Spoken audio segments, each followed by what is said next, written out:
Hello students,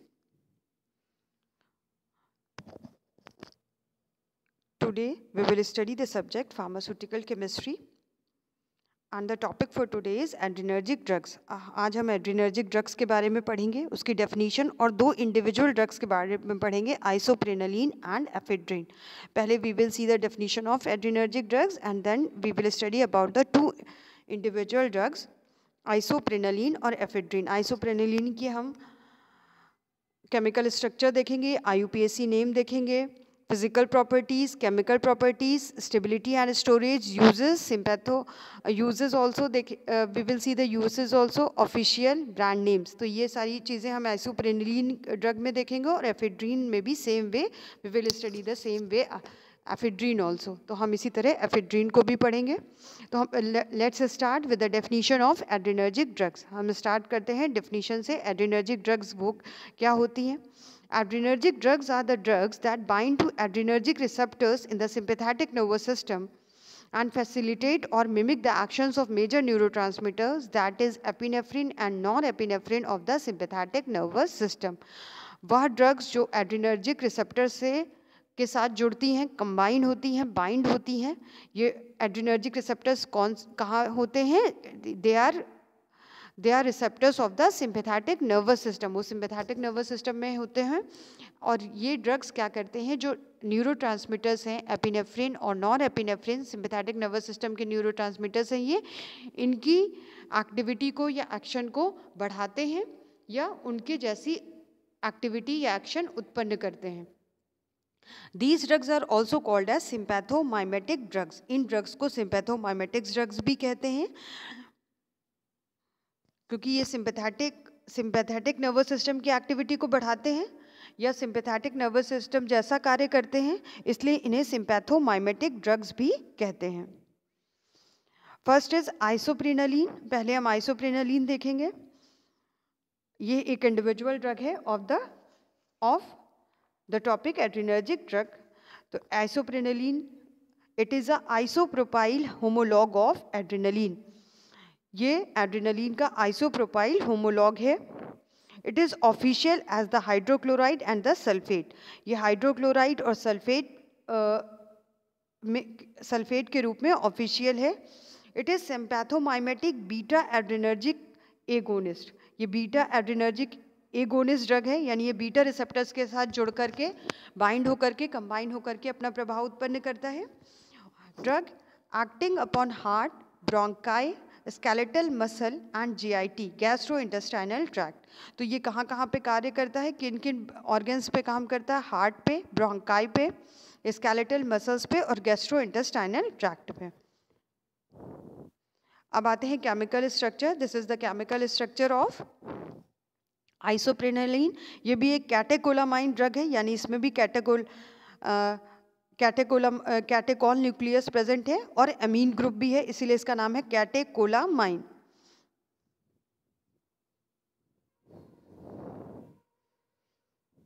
ये जो structure है that is catechol nucleus. This is the structure of amine, इसीलिए इसका नाम क्या है? कैटेकोलामाइन. ये कैटेकोलामाइन डेरिवेटिव है. तो 1 position, this is 1 number carbon, this is 2 number carbon. तो 1 नंबर कार्बन पे क्या प्रेजेंट है? This group is 3,4 dihydroxy phenyl. And 2 position पे 2 number carbon, 2 number, this one is 2 number 2 का कार्बन एटम. इस पे क्या प्रेजेंट है? Isopropyl amino group. Isopropyl amino group. और जो ये स्ट्रक्चर बचा 1 and 2, this structure is of ethanol. तो इसीलिए इसका नाम है 1,3,4 dihydroxy phenyl 2 isopropyl amino ethanol. तो ये इसका स्ट्रक्चर हो गया. This is the chemical structure and IUPAC name is 1,3,4 dihydroxyphenyl 2 isopropyl amino ethanol. Now coming to physical properties. Isoprenaline की फिजिकल प्रॉपर्टीज देखेंगे. It is a solid crystalline powder. ये crystal के रूप में, इसका पाउडर क्रिस्टल्स के रूप में पाया जाता है. ये इसका पाउडर क्रिस्टल्स के रूप में होता है. कलर वाइट है, ओडरलेस होता है और solubility freely soluble in water and practically insoluble in ethanol, ether and chloroform. Ethanol, ether और क्लोरोफॉर्म में ये इनसॉल्युबल है और ये वाटर में फ्रीली सॉल्युबल है। This is the solubility of the drug isoprenaline. अब आते हैं केमिकल प्रॉपर्टीज में। Since isoprenaline contains a catechol nucleus in its structure, isoprenaline में भी जैसे हमने देखा कैटेकॉल न्यूक्लियस प्रेजेंट होता है। It answers the test with ferric chloride solution by giving an emerald green colour which turns to blue first and then to red on gradually adding a solution of sodium bicarbonate. Isoprenaline में catechol nucleus है, इसलिए ये ferric chloride के साथ test देता है, जिसमें ferric chloride solution डालने पर आइसोप्रेनिलीन के सॉल्यूशन में अगर हम फेरिक क्लोराइड सॉल्यूशन डालें तो एमरल्ड ग्रीन कलर बनता है, जो कि पहले ब्लू में परिवर्तित होता है, उसके बाद रेड में परिवर्तित हो जाता है अगर हम उसमें सोडियम बाइकार्बोनेट सॉल्यूशन डालें ग्रेजुअली, यानी स्लोली, धीरे धीरे डालें, तो ये एमरल्ड ग्रीन कलर पहले ब्लू कलर में बदलता है, उसके बाद फिर रेड हो जाता है। This test is answered by all catecholamine adrenergic drugs। ये वो सारे ड्रग्स जिसमें कैटेकॉल न्यूक्लियस उपस्थित होता है, ये टेस्ट सभी एड्रेनर्जिक ड्रग्स देंगे जिनमें कैटेकॉल न्यूक्लियस प्रेजेंट होता है। तो आइसोप्रेनिलीन में भी कैटेकॉल न्यूक्लियस है, तो ये टेस्ट आइसोप्रेनिलीन ड्रग भी शो करती है। अब आते हैं नेक्स्ट केमिकल प्रॉपर्टीज।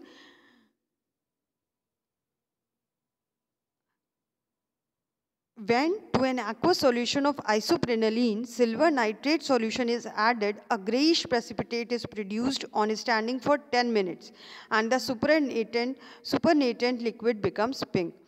तो जब हम पहले आइसोप्रेनिलीन का एक्वस सॉल्यूशन बनाते हैं, एक्वस सॉल्यूशन का मतलब वाटर में जो सॉल्यूशन बनाया जाता है उसे एक्वस सॉल्यूशन कहते हैं, बनाते हैं, उसमें सिल्वर नाइट्रेट सॉल्यूशन डालते हैं तो ग्रेइश प्रेसिपिटेट बनता है।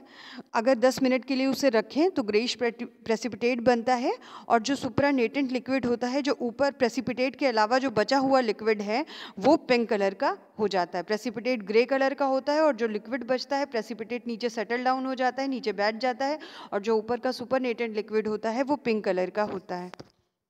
This is chemical properties of the drug isoprenaline. अब हम आते हैं स्टेबिलिटी एंड स्टोरेज पर।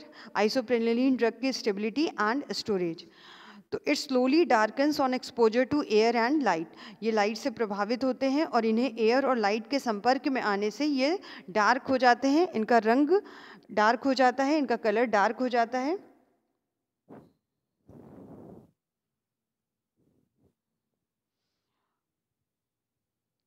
तो इसलिए इनको कैसे रखना चाहिए? It should be stored in tightly closed light resistant containers. Tightly closed means air जिसमें से आसानी से पास नहीं हो सकती, tightly closed light resistant containers में रखा जाना चाहिए। Uses sympathomimetic drugs. Uses sympathomimetic drug है ये, और उसमें भी सिंपैथोमाइमेटिक के अंदर अगर क्लासीफाई करें तो it is beta Adreno receptor agonist, यानी बीटा रिसेप्टर्स के साथ जुड़ करके अपना फार्माकोलॉजिकल एक्शन या अपना एक्शन उत्पन्न करती है। First is it is used in the symptomatic treatment of asthma. ये एस्थमा के लक्षण के ट्रीटमेंट में उपयोग की जाती है। It may be given by infusion to treat bradycardia. Bradycardia क्या है?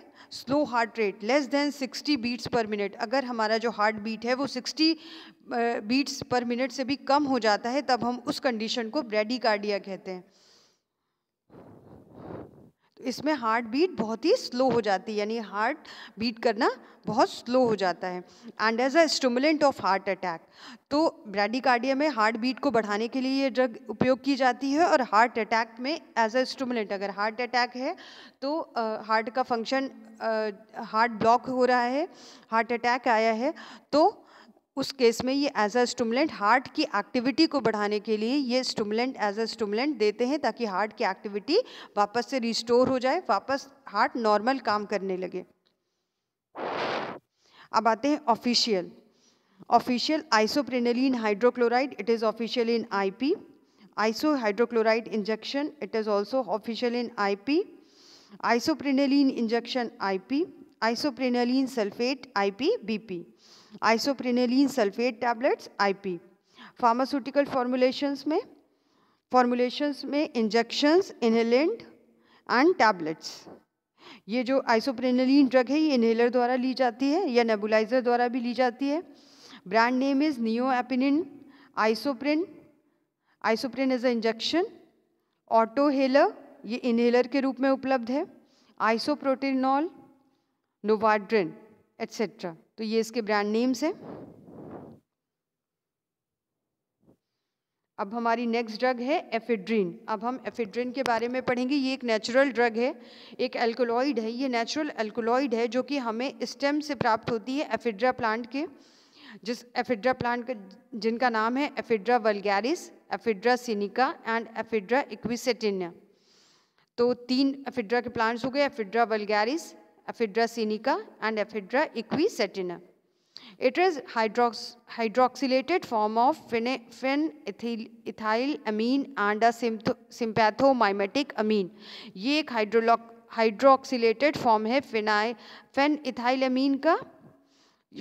ये क्या चीज़ है? फेनइथाइलामीन। इट इज़ अ सिम्पैथोमाइमेटिक अमीन, यानी सिम्पैथोमाइमेटिक ड्रग है, अमीन ग्रुप इसमें प्रेजेंट है।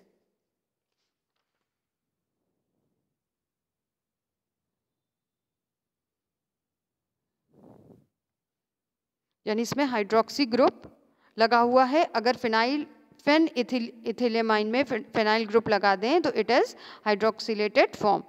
अब आते हैं केमिकल स्ट्रक्चर ऑफ एफेड्रिन का। केमिकल स्ट्रक्चर पर आते हैं।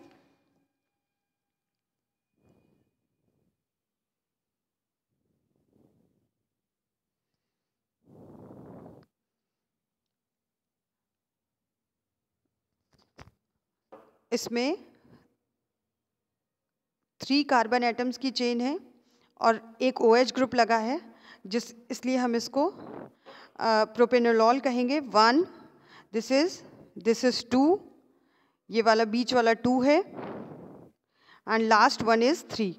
तो ये 3 नंबर कार्बन है, 1 एंड देन 2 और ये लास्ट वाला 3, और ये प्रोपेनोलॉल का स्ट्रक्चर है। This is the structure of propranolol. This is the structure of propranolol.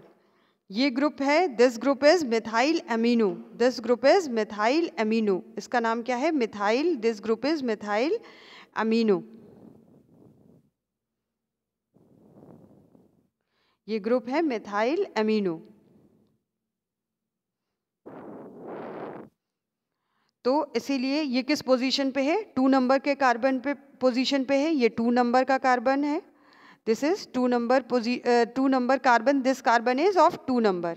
तो इसीलिए ये पोजीशन 2 है, ये पोजीशन 3 है और ये पोजीशन 1 है। तो 1 2 3 हो गए। तो इसीलिए इसका नाम है 1 पोजीशन पे ये ग्रुप है phenyl group. This is phenyl group, this is phenyl group. तो 1 नंबर पे फिनाइल ग्रुप लगा है, 2 पोजीशन पे मिथाइल एमिनो ग्रुप लगा हुआ है और ये पूरा स्ट्रक्चर किसका है? प्रोपेनोलॉल का। तो इसका IUPAC नेम है 1 फिनाइल 2 मिथाइल एमिनो प्रोपेनोलॉल। अब आते हैं फिजिकल प्रॉपर्टीज। एफेड्रिन की फिजिकल प्रॉपर्टीज देखेंगे। एफेड्रिन एक वैक्सी सॉलिड के रूप में, यानी वैक्स के रूप में प्रेजेंट है, सॉलिड वैक्स के रूप में प्रेजेंट है, या फिर क्रिस्टल्स के रूप में भी उपलब्ध है, और या फिर ग्रैन्यूल्स के रूप में उपलब्ध है, या फिर क्रिस्टलाइन पाउडर और पाउडर के रूप में उपलब्ध है जिसमें कि क्रिस्टल्स होंगे। तो क्रिस्टलाइन पाउडर, क्रिस्टल्स, ग्रैन्यूल्स या फिर वैक्सी सॉलिड के रूप में ये प्राप्त होता है। कलर इज कलरलेस या फिर वाइट कलर भी हो सकता है। Odour is characteristic and pronounced odour. Pronounce odour मतलब जिसको हम आसानी से जो नोटिस किया जा सके। प्रोनाउंस्ड ऑर्डर मतलब जो नोटिस किया जा सके, जो आसानी से पहचाना जा सके। तो odour characteristic and pronounced odour. Melting point is 34 degree Celsius. इसका जो मेल्टिंग पॉइंट है वो 34 डिग्री सेल्सियस है। Solubility is soluble in water and chloroform. Water और क्लोरोफॉर्म में सॉलिबल है। Very soluble in ethanol, ethanol में वेरी सॉल्युबल है और फ्रीली सॉल्युबल इन ईथर में फ्रीली सॉल्युबल है। These are the physical properties of the drug ephedrine. अब आते हैं केमिकल प्रॉपर्टीज में। Ephedrine decomposes chloroform in the cold. Cold में एफेड्रीन क्लोरोफॉर्म को डिकम्पोज कर देता है। तो इसमें क्या किस तरह से ये टेस्ट करेंगे? If ephedrine is dissolve in chloroform and set aside for 12 hours, अगर हम एफेड्रिन को क्लोरोफॉर्म में डिजॉल्व कर दें और उसे 12 घंटे के लिए कहीं रख दें तो and the chloroform evaporated slowly, तो क्लोरोफॉर्म धीरे धीरे एवेपोरेट हो जाएगा। Crystals of ephedrine hydrochloride separate, तो एफेड्रिन हाइड्रोक्लोराइड के क्रिस्टल्स अलग हो जाएंगे, सेपरेट आउट हो जाएंगे। These can be washed with chloroform, इसको इन क्रिस्टल्स को क्लोरोफॉर्म के साथ फिर से वॉश कर लेंगे और ड्राई कर लेंगे 100 डिग्री सेल्सियस पर। The crystals have a melting range between 217 degree Celsius and 220 degree Celsius and also gives the reactions of chlorides. अब ये जो एफेड्रिन हाइड्रोक्लोराइड के जो क्रिस्टल्स हैं, अगर इनका मेल्टिंग पॉइंट निकालें तो 270 से 220 डिग्री सेल्सियस के बीच में आएगा और ये क्लोराइड्स के रिएक्शंस भी देते हैं, क्लोराइड एनायन के रिएक्शन भी शो करते हैं, आंसर करते हैं। अब आते हैं chemical properties. Ephedrine also gives a colour reaction, ephedrine colour reaction भी देते हैं। When it is dissolve in dilute hydrochloric acid, ये डाइल्यूट हाइड्रोक्लोरिक एसिड में अगर इसे डिजॉल्व करें और कॉपर सल्फेट सॉल्यूशन और सोडियम हाइड्रोक्साइड सॉल्यूशन डालें तो अ वायलेट कलर इज प्रोड्यूस, एक वायलेट कलर प्रोड्यूस होता है, एक वायलेट कलर प्राप्त होता है। If ether is added and shaken, फिर ईथर उसमें डाल दिया और शेक कर दिया जाए, the ether layer becomes purple and the aqueous layer is blue. Ether layer purple हो जाती है और फिर एक्वस लेयर भी ब्लू। जो ईथर की लेयर है, अगर उसमें ईथर ऐड करें तो 2 लेयर बन जाते हैं, एक ईथर लेयर और एक एक्वस लेयर। एक वाटर की लेयर अलग हो जाती है और ईथर की लेयर अलग हो जाती है। तो ईथर लेयर पर्पल हो जाती है और जो वाटर लेयर है वो ब्लू कलर की हो जाती है। तो ये कलर रिएक्शन भी एफेड्रिन शो करता है।